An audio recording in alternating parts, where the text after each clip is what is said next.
Chapter 12. Daylight peeled away the shelter of darkness. "This cart is a move-in trap," Liza finally said to Julilly. The cart jogged faster, throwing them forward and backward with each bump in the road. Now that the day had come, noises surrounded them: horses' hoofs, clattering carts, talking people. This nearness to danger pressed against the slaves. It was suffocating, like the dryness of the hay and the dryness in their throats. "I needs a long drink of water," Adam muttered from the far end of the wagon. "You just forget water," Lester hissed crossly. "Hear those dogs barkin'? The slave catchers have them sniffin' along our tracks. If we weren't above the ground, joggin' along in this old wagon, they'd be bit in at our heels right now." Julilly listened. Far away there were high-pitched animal howls, just as Lester said.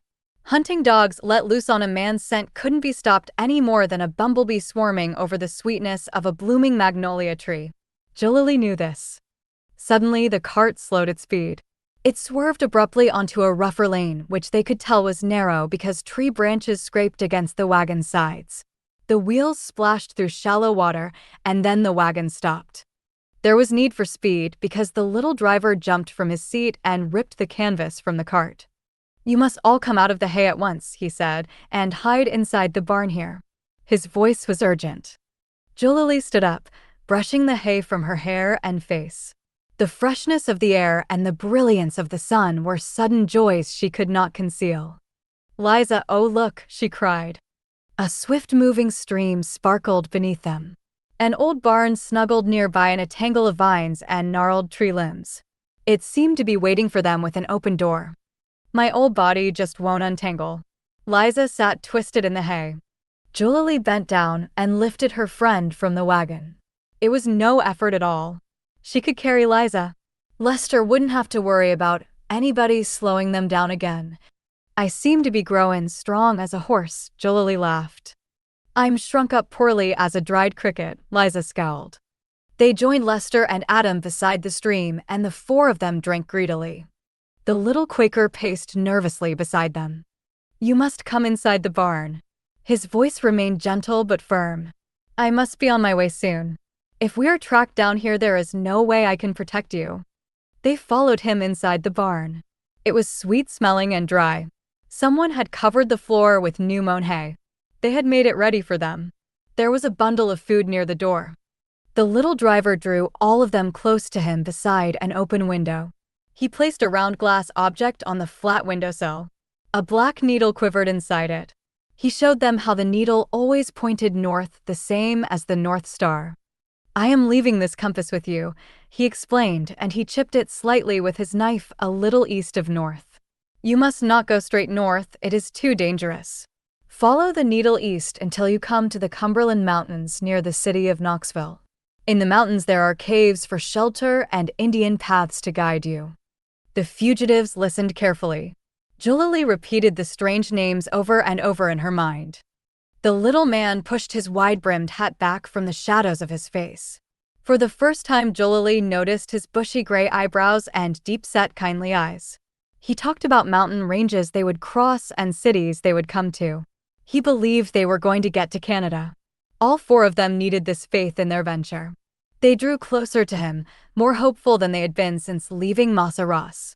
The kindly man looked into the faces of each of them as they stood quiet and expectant around him. "I just wish I could take you right to the border of Canada."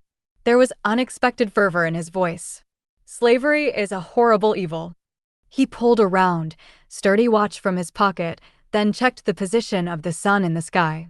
He became nervous again and spoke quickly. "The mountains will take you into Kentucky to the city of Lexington," he said. "Here you can follow the railroad tracks by night. They lead straight north to the city of Cincinnati in Ohio to the home of Levi Coffin. Don't forget his name. He is the president of the Underground Railway." "The Underground Railway?" Julilly was puzzled. Had these abolitionists built a road under the ground that led all the way to Canada? She would have to remember to ask Massa Levi Coffin about this. "God bless each of you," the little Quaker called as he ran to his wagon. The four slaves watched him leave. He had given them hope and a safe place to stay. His cart of hay bumped up and down on the small, deserted road. The four of them felt almost gay as Lester opened the bundle of food. Bread, cheese, and dried venison lay before them. A ray of sun from the broken window spread over it with golden warmth. Lester gave each of them a portion and tied the remainder inside the bundle again. They walked about the barn swinging their arms and legs. For one day and one night this barn was their home. It had walls and a roof. And a blessed flow of fresh water ran before their door. A gift, straight from the Lord, Liza declared. No hound dog is gonna sniff our scent over this Russian water, Adam laughed. Adam found an old pail. He turned it over and began beating a small rhythm with a stick. Julilly caught the swing of a song in it and began to dance. Liza didn't smile, but she clapped her hands, swaying back and forth with the rhythm. Lester, sitting in a corner, was thoughtful but not displeased.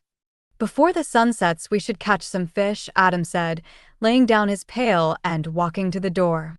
Lester joined him. We'll go across the stream, where the trees are thick, he said. Nobody can see us there. It would be safer if you didn't cross the stream, Julilly called out to them. But they didn't hear. They were already splashing through the water. Julilly watched the gold sheet of sun stretch across the barn wall. The fresh hay felt soft against her feet. She thought of washing her clothes in the flowing stream and laying them in the sheet of sun to dry. If you've got to wear rags, Julilly could hear Mammy Sally's voice singing these words way back at Massa Henson's place. Keep them clean. There was quiet when the men left. Julilly and Liza pushed the hay into a corner. We've got a bed, they laughed together. They found a board and propped it on some logs to make a table. They put the bundle of food carefully beneath it. We've got us a house fit for a fine missy. They sang the words together. The rushing stream swallowed the man noises of the road. Only the clear song of a mockingbird could be heard above its rippling. Even the wind, playing through the leaves, was quiet. There was no crackle of branches to tell where Lester and Adam had gone. It didn't seem real when the yelping noise of hound dogs entered the safety of the sun-drenched barn, shooting through the air like an arrow. Julilly cried out against it. She and Liza grabbed the bundle of food and the compass from the window ledge. They crawled into a far corner of the barn and began scratching at the hay to pull it around them. The yelping came to the edge of the stream. There were scuffs and pounding of horses' hoofs. The mockingbird flew away, leaving the sky for a moment empty of its song. But the emptiness filled with the cries and shouts of men and of whips cracking into the playful leaves. Julilly sobbed. Liza's sore back tightened. A cloud erased the sheet of sun. The hound dogs splashed into the water. They mixed lapping water with nervous yelping.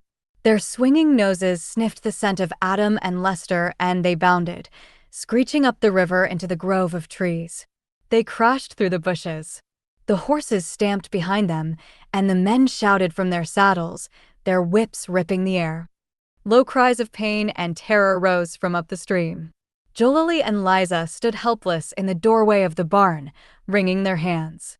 The cries were from Lester and Adam. The dog sounds now were growls and snapping. They've been caught, Liza moaned, rocking crazily back and forth. Julilly felt dark, as if night had fallen and closed around them, and they were trapped with no escape. The dogs began to whine. They had found their prey. But the shouting men sounds didn't stop. Nor did the moaning, pleading slave sounds. And, winding through them all, binding them horribly together, were the clinking sounds of chains. Julilly wept. Tall, proud Lester in chains again, kind, simple Adam groaning beneath a cracking whip. Grab the food and the compass, Julilly, and get your bundle. Liza's voice was harsh and rasping. The sounds are gettin' closer. They is comin' to this barn. Julilly jumped up and gathered their meager supplies. Together they watched the quivering arrow on the compass point to the east. They knocked the table apart, kicked the straw about the floor, then ran up the stream in the opposite direction to kill their scent.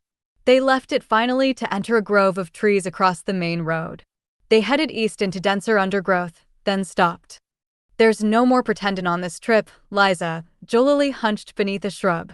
Her face was grim. The line of her mouth was rigid. It'll take a load of hard work, plain luck, and lots of prayin' to get us both to Canada. Liza faced the north. Her fists tightened. Lester's that determined for freedom. He'll break those chains and drag Adam right along behind him. They huddled together, listening to the disappearing yelps of the hound dogs.